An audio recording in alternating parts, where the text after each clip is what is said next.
नमस्कार. आज आहे गुरुवार. आईनं देवपूजा केली होती आणि कोमलनं आमचे आप्पे बनवलेले माझ्या भावजेने. अजून मी माहेरीच आहे आणि तिकडून आम्ही नरसोबाच्या वाडीला गेलो. मी, माझे मिस्टर, स्वस्तिकी आणि फायनली मी नरसोबाच्या वाडीला पोचले. नरसोबाच्या वाडीला गेल्यावर एक वेगळीच ऊर्जा येते आपल्याला आणि खूप प्रसन्न वाटतं.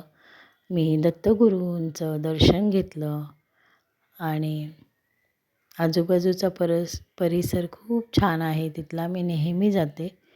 कृष्णामाईचं दर्शन घेतलं आणि थोडा वेळ बसले दत्तगुरूंच्या सानिध्यात आणि तिथून मी तिथंच नरसोबाच्या वाडीमध्ये विठ्ठल रुक्माईचं मंदिर आहे तिथंही गेले. तिथंही माझं छान दर्शन झालं आणि परत मी माहेरी घरी आले आमच्या आणि कोमलने छान जेवण बनवलं होतं.